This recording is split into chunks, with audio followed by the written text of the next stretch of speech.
Hello and welcome, YouTube. This is Adam Noyce, and you are listening to Part 3, the final part of this 3-part podcast on Godzilla, King of the Monsters, where I was joined by my friend Eric Casey.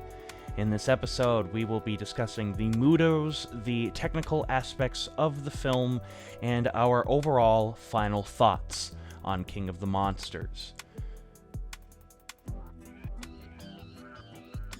Final thing with the monsters, what'd you think about the other ones that show up? Which I was not expecting until those trailers came out. They caught me by surprise. Mammoth Boy for the win. My eyebrow perked when I saw the giant spider, because I thought that was maybe like a reference to some of the old giant spider. That spider movies. is in Kong Skull Island. Okay, I didn't know the one I missed that part. Yeah, you know that scene where they're in the bamboo forest and the spider shows up and kills the guy, Cannibal Holocaust style. Oh yeah. I think that's the spider. Or a species of that. I thought it was, because they mention in the film that a lot of these MUTOs have come from Skull That would Island. totally ruin the giant spider monster then. Whatever. Because I would have been like, oh, that would have been cool if they were referencing one of the old characters, giant spider monster movies. Because one of the human characters from Kong Skull Island is in this during the scene where Mothra gets born into her moth form. Okay. The older black scientist there is, I believe his name is Dr. Brooks from Kong Skull Island. And I was like, okay. I did not catch that. Okay. But he's part of Monarch. Yeah. But here's the thing with that. You don't need to know that for it to be... Yeah, I didn't. You didn't need to know that. Yeah, that was just a nice little connection with the rest of the universe and stuff like that. I'm fine with because same. Because I was telling Jim that, and he was like, oh, yeah, it still got the same impact across. The fact that he was that, it didn't really matter. So that's fine. Yeah. But the other monsters, the mammoth one was my favorite because I like mammoths. I like that they have another MUTO from 2014. Yeah, same. I like that. I like that. To add some giant continuity. I just thought the other giant monsters were kind of interesting. Like there was I guess that giant island rock monster thing. I think the lion turtle from Avatar: The Last Yes, that's exactly what I was thinking. But I wasn't sure to say it. That was exactly what I was thinking. Yeah. Because in my head I'm like, should I say it? They might not get it, but yeah, it was exactly that. I learned it from a giant lion turtle. No, that's exactly what I thought of that. I mean, they don't do anything in this movie. We just see them kind of destroy things, shit. and that's how it should have been, in my opinion. No, I agree. 100%. That is absolutely how it should have been. The fact that they're there is fine. Yeah, absolutely. I'm glad that they didn't go with Toho Monsters. I'm glad that they were making their own. They're making their own. Because in my opinion, this film has a lot of fan service in it. This movie does have a lot of fan service in it. I mean, Godzilla's roar, his theme, Mothra's theme, Mothra, even, the twins and stuff it's a lot of fan service. Mm-hmm. However, this isn't Rogue One. Where there's so much fan service that you just get... You roll your eyes. I roll. No, in this, what we have is enough fan service to keep fat assholes like me content, but enough new and original stuff to make me like the universe and think in that they're being creative. Yeah. For example, one of the things that I was really worried about is that triangular ship. I was so worried that they were going to call that the SY-3 or the Gotengo, which were classic Toho ships. Mm-hmm. But no, they just created their own new ship, and I was like, oh, thank God. Yeah, no, I hear you on there. But yeah, I really. It's getting to a point where Hollywood is becoming too self-aware of itself. Oh yeah, just look at the new Terminator trailer. I don't want to look at that again. I did love him burning down, though. I really did like that. You see the tar melting and the buildings melting because he's so hot. Yeah, I love that.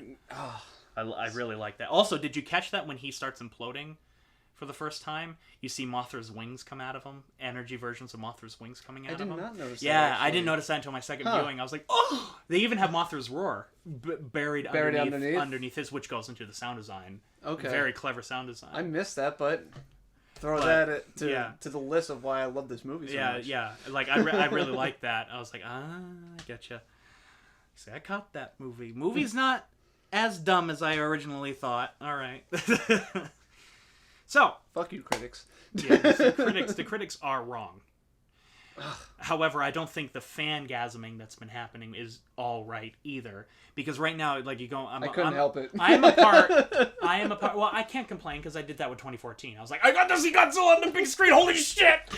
And then all rationality in my brain goes out the window. Right. But I'm a part of like every Godzilla group on the face of the planet, as you can imagine, on social media, and the amount of fangasming that happens, I'm like, this is my favorite Godzilla movie. Yeah. And I'm like, okay, for the few of you that say this genuinely, okay, but for most of you, I'm like, grow up. Yeah. Yeah. Like I said, when I first I did like a whole Facebook review. I pretty much said it was like the perfect Godzilla movie. Was that the one where we decided to do this? Where I was like, this is a hot mess. Well, I think I shared like the box office or something. Oh yeah. And then you just commented. Oh yeah, no. You were like, come on, but this movie was so good. Yeah. And I was like, this movie was a hot mess. Yeah. I'm glad that's not. But I said though I wanted to say it worded in like, this is a perfect Godzilla. To me, it was like a perfect Godzilla movie. A perfect American Godzilla movie. Yeah, absolutely. That if I could re-edit it, I would probably put like the perfect American Godzilla movie, like you just said.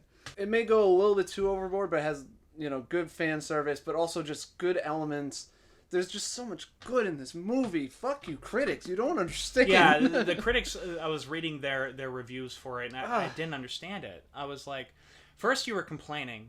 They literally did everything that they complained about in 2014, and they still aren't satisfied. Because, and you know why? It's because critics hate Godzilla. They hate anything sci-fi. They hate anything giant monster related. Like, you read the critic reviews for the original 1954 Godzilla, which is a masterpiece. Yeah. I don't even say subjectively. Yeah. Objectively, you can prove to me that this is a good film. Yeah. Like, you read Roger Ebert's review for it, I'm like, did you watch it? But I don't even want to say like the Siskel and Ebert, just even like the more modern day, critics that aren't like Siskel and Ebert, that are kind like, I respect their opinions and everything, but like, the only thing that these are critics that kind of have grown up with us. Oh, they're kind of our age and everything, and I'm just like, you're complaining about like the climate change and everything, like I have my opinions on it, but for a Godzilla movie, that stuff works. Well, it makes sense. Yeah,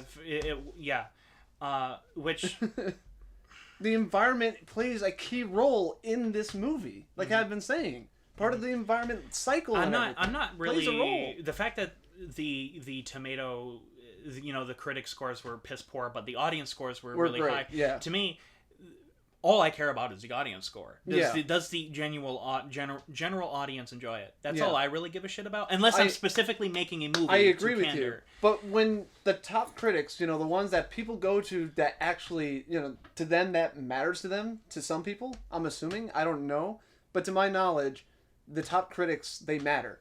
And when they say stuff that is just so they miss the point, or they're just so wrong. Where it's just like, how are you getting paid to be a critic? I don't think the critics are wrong. I just think they don't. They're kind of wrong. I just the things that they say are wrong. I don't think they get the movie. Yeah. I don't think. The only thing that I was completely on board with what the critics were saying was the box office results. Well, the critics were right. The critics were right on why the box office wasn't doing good. First off, before anyone freaks out, people were saying it was the _1 movie. Just because it's the #1 movie doesn't mean shit. Yeah. All the movies that were released, Rocket Man, Ma, all of them did underperform dramatically. Yeah. The week that this movie was released. The difference is that Rocket Man had a budget of $40 million, $80 million total after marketing. And this one probably had like 200. Yeah. So it's losing millions upon millions of dollars. Yeah. Because no one's going to see it. Yeah. And a part of that had to do with the marketing. The trailer shouldn't have been released a year ago. It should have been released a few months ago. So there should have been an urgency. Like, oh my god, we have to see this. Oh my god. That's fair. Because when I first saw that first trailer, and like I said, like the beautiful moments, I was like, oh my god, they might have actually fixed 2014. Oh yeah. Like, I came. I was so hyped. Like, my pants were full of jizz after watching those first trailers. So they succeeded at that. However, they were released too early. I reacted the same way to I that remember with 2014, we didn't get trailers until like a couple months out. And the ones that came out were great. I mean, they were misleading, again, but they were great. But that they got me hyped. Yeah. They got not just me, clearly. Same. Genuine audiences hyped, because I remember my friend Johnny Ennis from high school. Mm-hmm. He said he was watching a movie, that trailer played, and at first he thought it was a Call of Duty movie, and then all of a sudden he saw the spikes. And then the Godzilla logo came up, and he said, "I was hyped." I was like, "I've got to see this. I hate Godzilla. I've got to see this movie now." And I'm like, "Yeah, that's a good trailer. That's what trailers are supposed to do." Exactly. But yeah, I don't really want to go into that, because that could be its own 18-hour long. Yeah, thing. That's fair. Like, you just can't help it when they just get it so wrong. Well, critics have been wrong before. The Shining. I mean, that one, like, worst picture. I know, but so. I just can't help it, though. It does Especially anger when me. It's like when you see a movie. Well, I was expecting them to hate it. I really was. Right from the get-go, I was expecting the critics to hate it. I wasn't expecting them to be spitting vile at it. That's what I'm saying. Like, when they just, like, genuinely hate a movie, and it's just because their notions are completely wrong, that's what gets me. Oh, yeah. Because I feel like that's such a disservice to the movie. To me, it wasn't that their notions were completely wrong. It was that the same critics were complaining about there being too much human focus on the other one. Now they're complaining about the monster stuff, and I'm like, so there's no pleasing you. You just shouldn't be watching this in general. Exactly. That's my issue. So let's talk about some good things. Yes. The technical aspects of King of the Monsters were all very good. Yes. I mean, a lot of movies now have good just in generally, but the cinematography, lighting, and coloring, to me, like, I was sitting next to Jim, and Jim was drooling. Like, he was like, especially during that scene where, again, Godzilla's doing the intimidation display, Jim was drooling. He was like, this is so gorgeous. I was drooling. The blues, the reds, the oranges. I love that shit. Mm-hmm. They color-coded the movie. Yeah. It was and I'm beautifully a fan done. Of that. Yeah, it's absolutely beautiful. Done. The cinematography, gorgeous. I think I like 2014's more. You'll fight me on that. I think I like 2014's more because I'm more of a fan of that style of shooting it from the human point of view. That's fine. In terms of my monsters. It's also beneficial to see what's happening. But I can see what's happening, just not on the Blu-ray. Because fuck the Blu-ray. Adam, you wear glasses. I don't. But I think I might need glasses to actually see what's happening when I watch Godzilla 2014. Only on the Blu-ray. But I think I like 2014 cinematography as a whole better. I like the coloring much better in King of Monsters. King of the Monsters, because it was colorful. It to me felt like classic Showa era Godzilla, where like everything was like super flashy and bright, and I'm like, I dig it. In a modern day, in a modern age, and I dig it. Like I loved all of that. The lighting and stuff, the set design even felt like Showa era Godzilla. Yes, and I dug it. I've always said this. Star Trek Discovery, STD, as I like to call it, said, fuck continuity, we're now modernizing everything. Okay. And I said, no, you could still use the 60s set, but shoot it and light it with a modern eye. Like what J.J. Abrams did? Well, no. J.J. Abrams modernized it. There's a fan. There was this fan film that was coming out called Star Trek Axanar. Okay. Which they used original sets. They used they literally rebuilt the original Star Trek sets from the 60s using the blueprints. Mm-hmm. Like, they cared that much. And then they just lit it and shot it with modern technology. And it looked fine. Mm-hmm. It looked great. And this, to me, Godzilla King of the Monsters, is proof that you can have sort of like a retro-looking set and have it look good if you just light it and shoot it with modern stuff. Mm-hmm. Because like the Argo set, the set of the Argo looked fantastic. Yeah. Like, you know, they had all the seats on display. King and of Monsters gave me like, it was pretty much like the American, like I was saying, it's like the perfect American Godzilla movie. Like, I felt like I was watching one of those classic Godzilla movies like the set from design, Toho and everything. They nailed it. Like, again, the helicopter going down to the thing to introduce the Monarch. You had the lights going up. I'm like, it's straight out of Showa Godzilla. Yeah, exactly. Straight out of 60s Godzilla. And I appreciated that, not just because I'm a fan, but because aesthetically it looked different than everything else. This could have easily looked like generic. But it looked pleasing, though. Oh, absolutely. And this could have easily looked like generic control room, generic anything. But no, because of it looked cool because they went retro with it. Yeah. And not 80s retro either. That was important. The 80s style aesthetic has died. Let's just call it modern retro. Yeah, modern retro has died. It is no more. Stranger Things officially killed it. Yeah. Not but we'll in take a bad, it in this movie. not in a bad. No, because it's not 80s. It's 60s retro. Like they went way back. But that's what I'm because saying. Because they had like the blinking out of sync lights, that's what I'm saying. and I'm like, that's yes, what I loved about it. I love it. I'm saying it as a positive. Yes. That's what I mean by modern retro. The only thing, in my opinion, in terms of like set design and stuff like that could have used a lot of work was the costumes. I wish Monarch had a uniform. I wish the terrorists had a uniform. I thought that just would have been a punch. Yeah, to establish that these are two very separate organizations. These aren't just a whole smorgasbord of random characters. Because or again, Lannister they have similar uniforms. Going back to my theory, oh yeah, they could have even done that. But Lannister has something like a uniform. He's wearing. Well, he kind of has to because he's big boss man. I'm bad guy. But yeah, but I was like, just imagine if all the other guys were wearing a uniform very similar to that. It would have just made them all look intimidating instead of like thugs, terrorist towelhead thugs, you know. So that was like, but that's a nitpick. That's a nitpick. Yeah.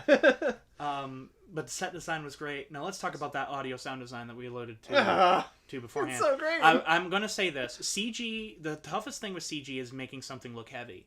Is adding weight to it. Something that 2014 did immensely better than this movie, in my opinion, is Godzilla felt heavy. In 2014 more than this one? In 2014 than in this. And the reason why is because of the footsteps. I think Godzilla felt heavier in that movie as a whole, but only because of one sequence. Okay. Only because of one sequence. In King of the Monsters, when Godzilla charges, Godzilla's charged before. That's not my issue. My issue is that he felt so weightless when he was doing it. That wasn't a thing in 2014. It did notice that it was kind of smooth. In 20, it was like I was watching a video game. Yes. But Jim and I were sitting there talking about that, and I was like, even when that happened, the footstep sound effects in particular were so big and so heavy that it sells that you're watching a giant monster. Yes. And that's where the sound design exceeds in droves. Yeah. Is that my seat was shaking so much, you thought I had a vibrator in the seat, for Christ's sakes. You thought you were watching a 4D theater. Yeah. And it was great. Yeah. Like, I want my seats to shake. When Godzilla roars and my walls in this room aren't shaking, there's something wrong. Yeah, exactly. And, nailed it. They fucking nailed it. Like, the footsteps in this movie are so heavy and so bassy and beautiful. And like, you'll hear stuff like coming out of the back speakers, and then it will swoop all the way around to the front. And I love shit like that. Yes. And to me, any guy who sound designs a film, any group of people that Foley's or does the sound design for any movie, if they say, guess what, you're working on the new Godzilla movie, I can just picture them like coming right there and then. Like, this is their wet dream. It's like every sound designer's wet dream to score or to do the sound effect, the Foley work for a giant monster movie. They probably react to how Godzilla powers up his atomic blast. Yes. Which I like how they carried over the same sound effect too, because I like that. But they sort of added more to it. Oh yeah, absolutely. Instead of because in 2014 it just kind of like happens real quick. You didn't really get that build up, where this one you get the. Oh, are you kidding me? No, in 2014 we got the best build up ever. It was, but I mean, like sound design wise. No, because this one was kind of like a car like starting. No, I like. Well, they did that in 2014. They did that in 2014. I thought they did it better in this one. Well, of course you do, because you're just a fanboy. I know. But I'm not saying that they did bad in 2014. I still love how they did it in 2014. And I love how whenever Godzilla does that, you see him go. Yeah. Like he's puking this fire on. I like that detail. That was really fucking good. But the sound design was just so good. They should get a nomination for something. Absolutely. I mean, I think Krampus should have won when. Krampus was really great. The sound design made that movie. I know. totally made that movie. That's what I'm saying. They should have won an Oscar for it. But the final thing I want to talk about for technical aspects is the music by Bear McCreary. Yes. Outstanding. Very underrated, I think. Yeah. I mean, I like... No one talks about it. Alexander Desplat's score is good in context with the movie. It works perfectly in context with the movie, which is what a score should do. Yes. Bear McCreary's does that too.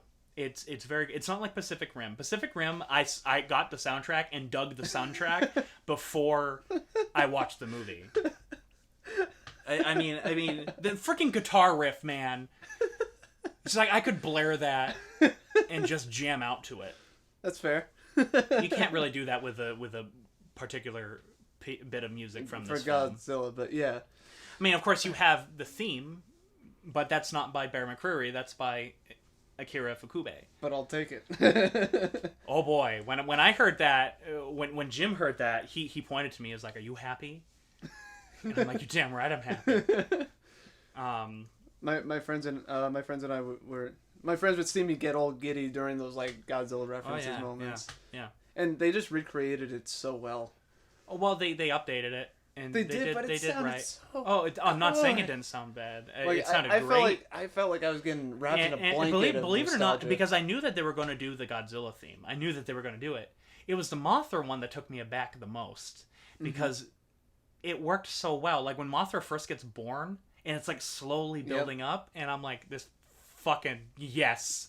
And it just on top of that, it didn't. I didn't just know feel it was like... the Mothra theme, but I kind of assumed that it was, and it just went so well. So good. And even coming from me, who's never seen like the original, but the important Mothra movies, the important thing. Go see this movie. Go see it. The important thing that I got with those themes being added, those classic themes being added into it, it wasn't like Star Wars where they brought some of these themes back and they were just like fan service, and it doesn't necessarily really fit with the movie itself. Context, yeah. Ifukube's music, it felt the tone. It fit the tone of the scene. Yeah, it fit. It fit the movie. Godzilla is supposed to be big. Bear McCreary relied a lot. Pulled in Ifukube. And relied a lot on heavy brass instruments, particularly with Rodan's theme, which Rodan's theme is completely original. Yeah, Bear McCreary wrote it. But I love heavy brass, and that's what they did. That's what he did, and to me, that's the way you make a monster movie sound bigger. And you know who revolutionized it? That was Ifukube. Ifukube's specialty was brass instruments screaming at you while a monster's destroying shit. And it fit. You know, recycling his old themes fit. It was kind of like on Shin Godzilla. Yeah. Where in Shin Godzilla they reused some of the old, literally the old Ifukube tracks. It fit. It totally fit the tonality and the themes of the film. Does that in here. So I really like that. But even the original music by Bear McCreary was good. It really complemented the movie very well. I loved the Monarch theme.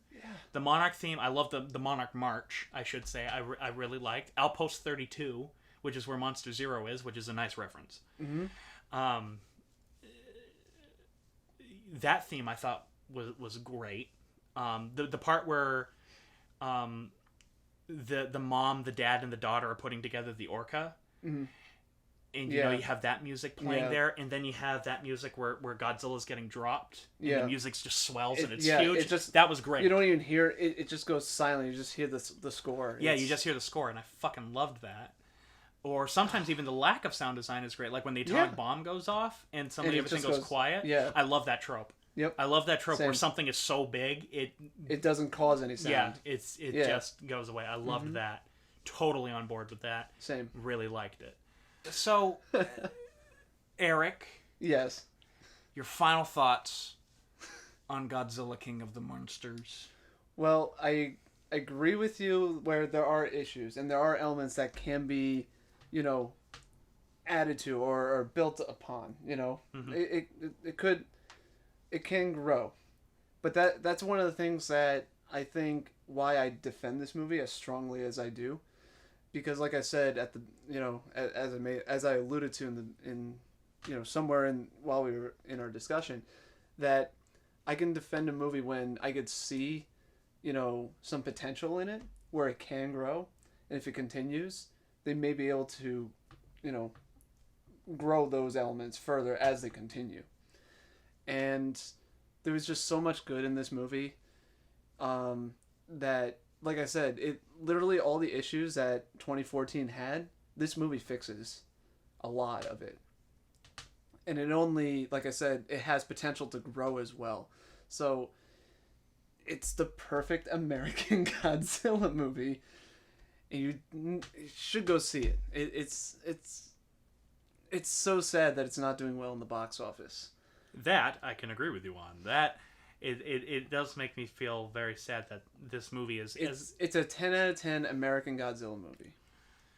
Oh, I wouldn't say that, but I do sincerely. Even if I hated this movie, but look at all the stuff that we did just like love about it. Oh, yeah, absolutely. And the things that it can grow on. Oh yeah. At least it has that potential. Even if I hated this movie, I would still be wishing that the box office was doing good because it's a fucking Godzilla movie. Yeah, of course. Anything to get people to watch a Godzilla movie, in my opinion, is good. I agree. But I don't know, man. I don't know we're getting Kong versus Godzilla no matter what happens. So, who knows? Yeah. I don't know. But I can say for my final thoughts on King of the Monsters is it's very similar to how I stand with Godzilla 2014. Now, I know I like Godzilla 2014 more than you. But I look at this movie as having many, many, many great things in it.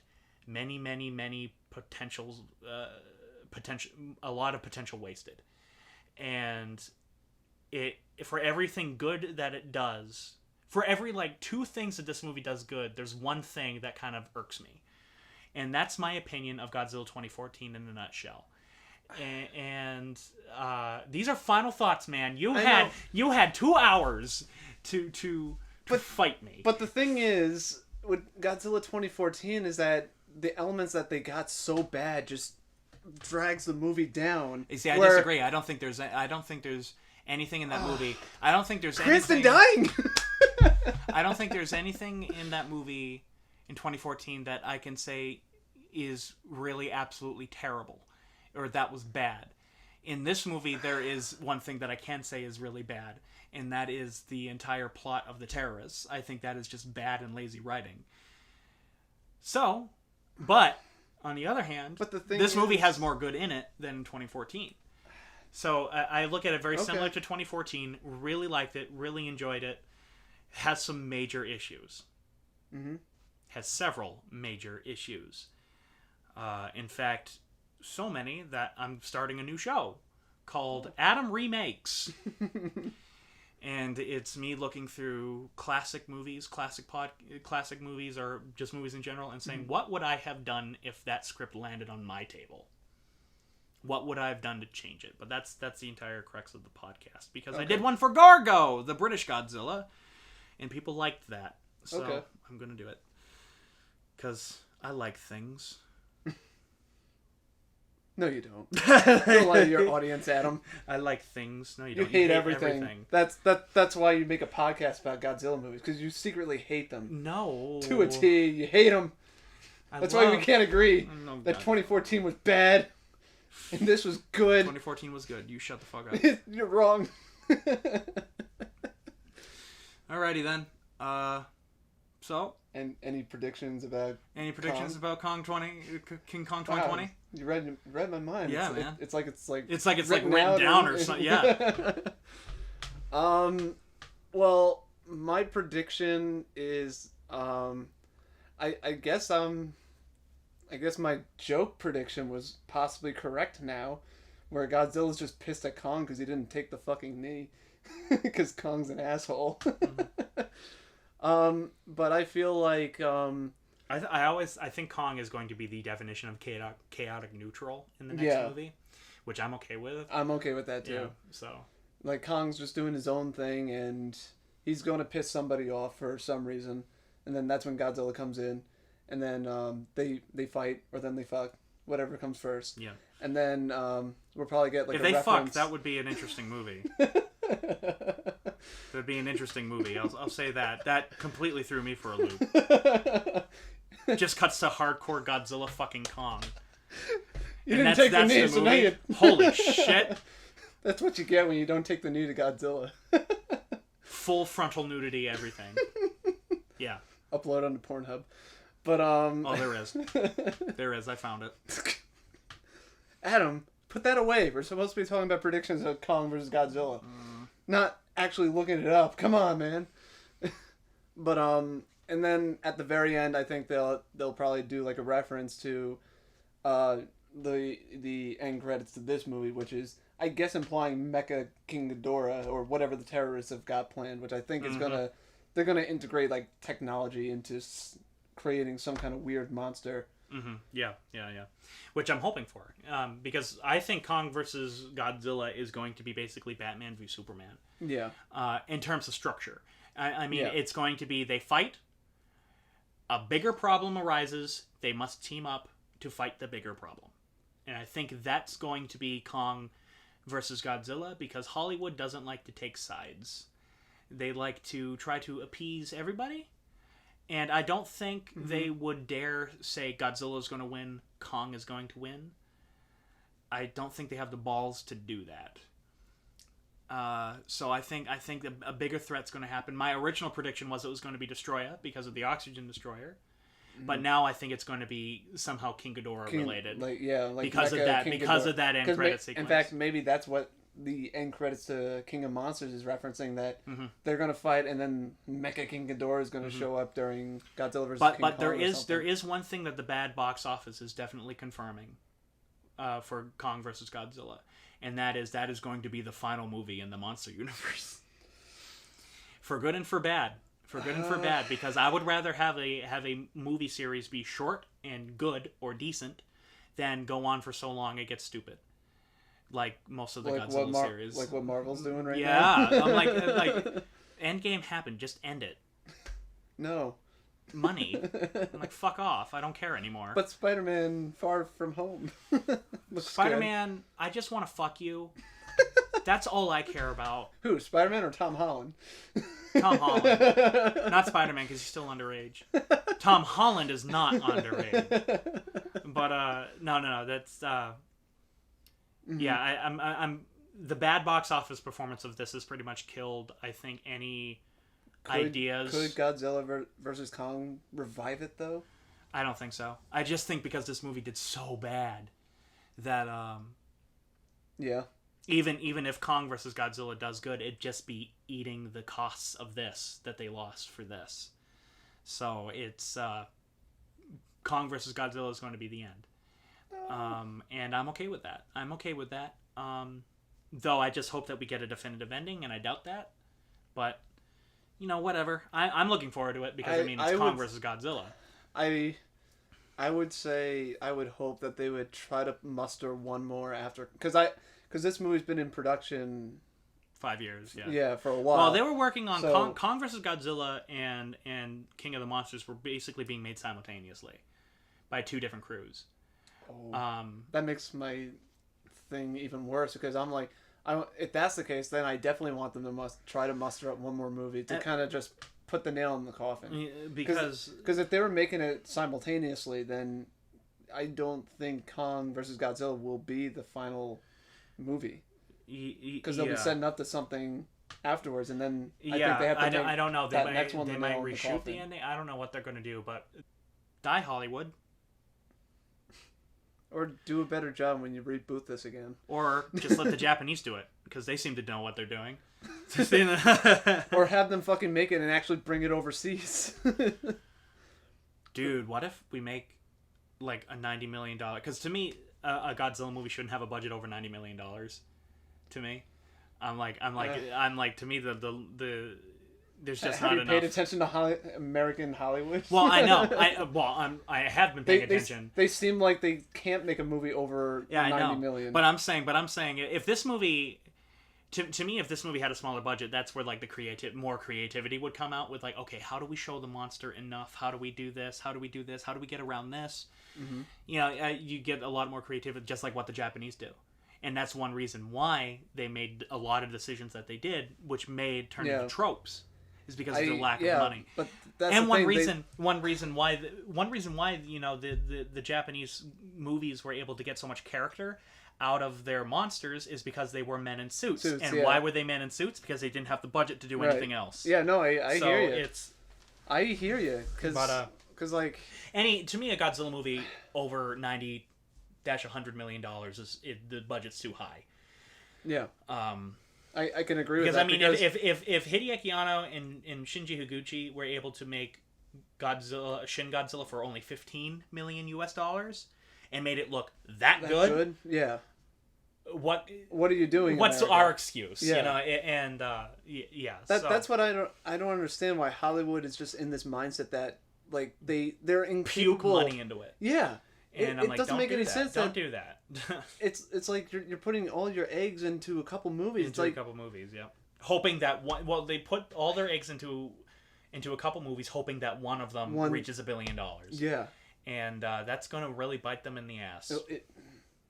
It is. Yeah, but it is, and it's ruining the industry. Well, that's not for this podcast.